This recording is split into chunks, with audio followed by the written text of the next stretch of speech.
Good morning. We're gathered here today on the traditional territory of the signatories to Treaty 6, and I want to recognize the Métis people of Alberta who share a deep connection and history with this land. I'm Kathleen Ganley, the Alberta NDP Energy Critic. I'm here today because we need better support for our energy sector to protect and create jobs and drive investment.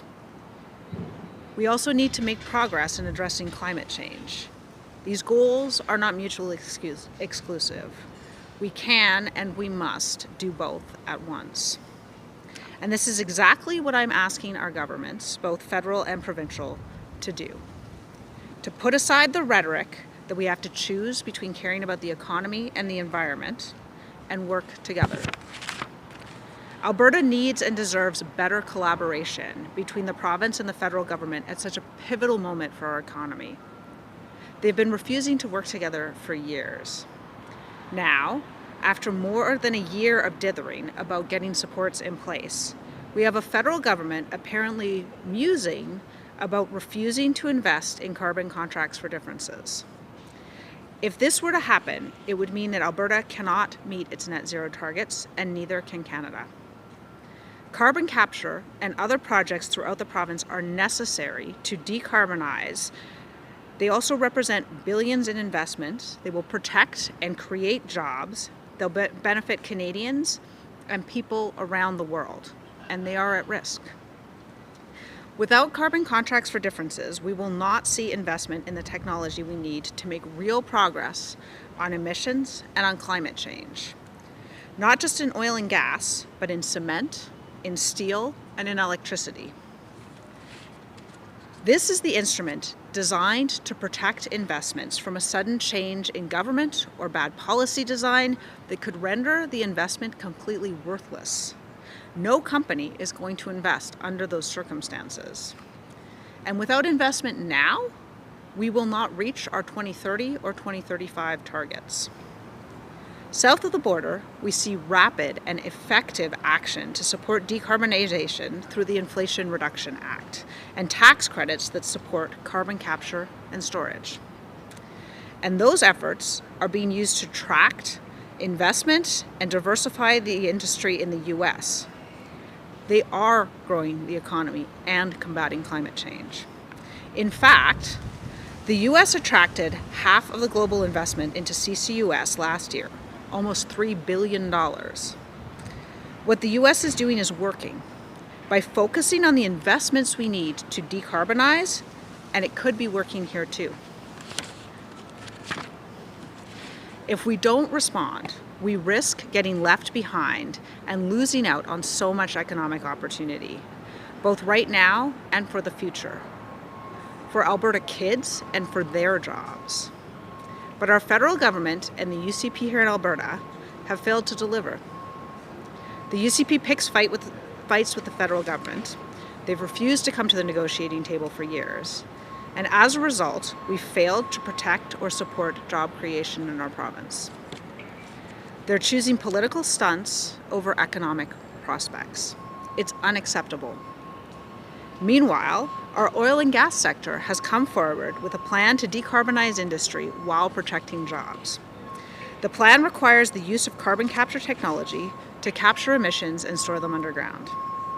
But the investments are huge, and they require support. The federal government has promised a tax credit for carbon capture, but they failed to deliver for over a year now. They've also promised to provide contracts for differences that would guarantee a price of carbon. But again, they've failed to deliver. And now it seems they may not deliver at all. The UCP have promised to support carbon capture through APIP or a similar program, and that's a great start. But like the feds, the province still hasn't finalized the details. It's all just a lot of talk and empty promises at every level. Meanwhile, industry continues to ask for support to reach these lofty but necessary goals, while both levels of government dither and Alberta misses out on opportunities. If the oil sands are going to meet their emissions reductions targets, they need to act quickly. At this point, almost immediately. In fact, the Pathways Alliance has said they need to receive support by the end of the year if they're going to meet their targets, because the massive projects take time to build. If we don't meet this deadline, tens of thousands of jobs could be at risk simply because the two levels of government were too slow to act. But if we're able to come together and solve this problem, not only will it protect jobs, the Pathway Project has the potential to create up to 100,000 jobs during the multi-year construction period alone. This is just for the oil and gas sector. Products like cement and steel need these supports to decarbonize. The same goes for our electricity grid. Tomorrow is the start of the Carbon Capture Canada conference in Edmonton. Leaders from the industry will be converging to share their expertise, and I know they'll be looking for certainty and support for the sector. There is so much opportunity. We absolutely must act, and we must act now. My message to Danielle Smith and the UCP is simple. End the political games. Come to the table and negotiate in good faith. Deliver real initiatives for the working people of Alberta. Today, this week, not a year from now. Let's protect existing jobs. Let's create new jobs. Let's spur investment, and let's never pit the environment and the economy against each other, because in doing so, we fail to deliver on both fronts. My message for our federal government is this. We have an opportunity here. We can decarbonize and grow the economy. Arbitrary targets with no plan to get us there won't do that.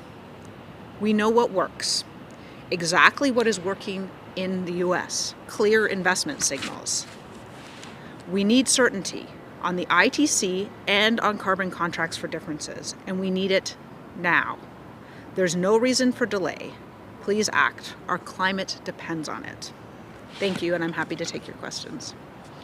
Thank you. Just a reminder, if you're on Zoom, it's the raise hand function. If you're on the phone, it's *9. Please state your name and outlet, and we'll go to Catherine. Your line is open.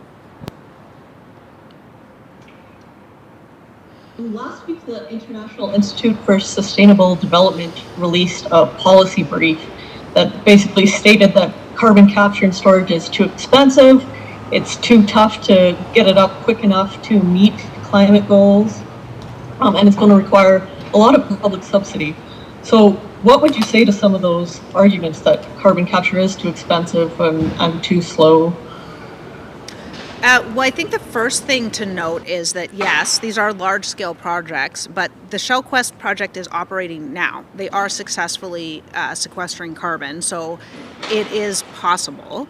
And given that the alternatives are either to not make progress on climate change at all, or basically to destroy the economy in the province of Alberta, to lose hundreds of thousands of jobs and leave the province to suffer, those aren't good alternatives. This is a province that is incredibly entrepreneurial, that has shown, the ability to get these sorts of projects done. The oil sands themselves required public investment to get up and running. So, I think there is a lot of analysis out there that shows that it is possible, that it can be done, and I think it absolutely must be done. Do you have a follow-up, Catherine? Yeah, and so you mentioned that the federal governments say they want to do this. The provincial government has said they want to invest in CCUS. So where do you think the gap is happening between talk and action? Why aren't we just going ahead and doing it? Yeah, I think that's exactly my question. Where is the gap between talk and action? We have a federal government that has been talking and talking and talking about wanting to make progress on climate change.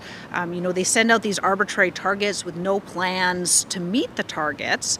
But when it comes to the actual hard work, to doing the actual the work and the calculations sort of necessary to achieve the goals, there doesn't seem to be anything happening. We've been talking about these carbon contracts for differences for almost 2 years now, and nothing has happened so far.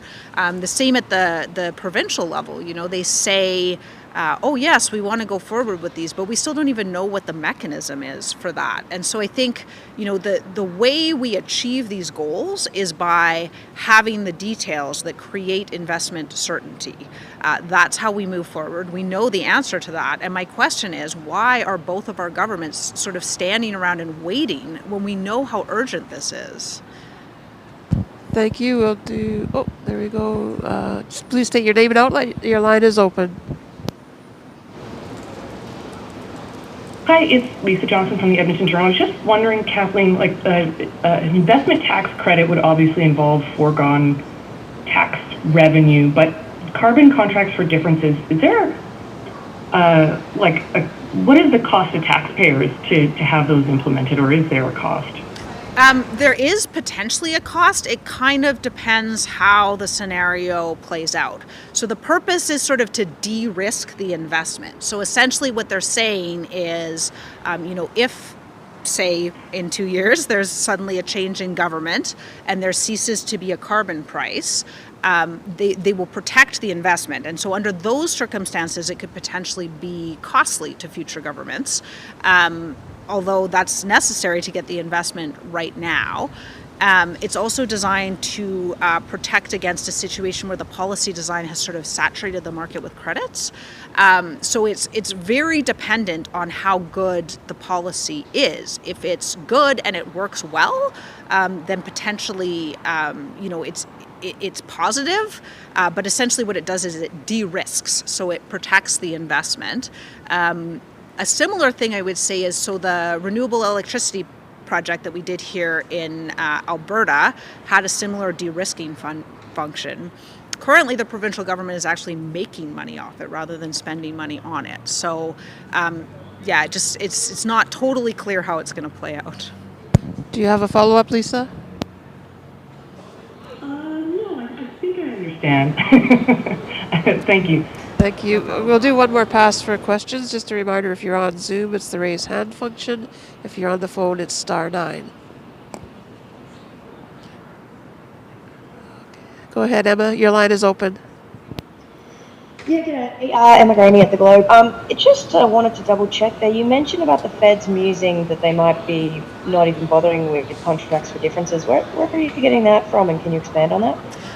So it is out in the media now. I think it was the Pathways Alliance that spoke about it. I'm sure we can find and send the article to you.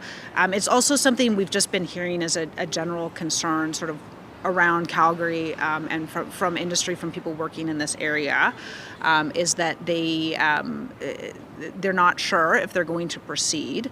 Now, obviously, that isn't a hard no, but sort of what we're here today to say is that they absolutely need to proceed, and they need to proceed now. This isn't something that can afford to wait. Investors are very unlikely to be okay with putting their money into a project that could be worthless in 2 years if the government changes. Do you have a follow-up, Emma? Obviously this is all coming off the CCUS convention up there in Edmonton. How likely do you reckon, going to see movement on this, given the pressing, nature of climate change and what needs to be done at rather rapid pace here, because federal-provincial relations are not necessarily improving anytime quickly? I'm hopeful that we will see movement. We have a federal government that has talked a really big game about being committed to action on climate change, and we know that this is how we achieve it. We can see that it's working in the U.S. So I'm hopeful that they will take that and move forward. But I do have some questions as to why it's taken this long in the first place at both levels to create the necessary certainty. I'm really hopeful that they will take this message and they will understand the urgency and they will move forward, because I think what we understand from Pathways is that they need that certainty almost immediately. And it's not just the oil sands, right? It's, cement and steel and electricity. If we want to meet our targets, these are the very, very big infrastructure projects. They require a lot of engineering, and we need to get moving, and we need to do it now. Thank you, Emma. We'll do one more pass for questions again. Reminder, if you're on Zoom, it's the raise hand function. If you're on the phone, it's *9. Seeing none, that concludes our press conference for today. Thank you. Thank you.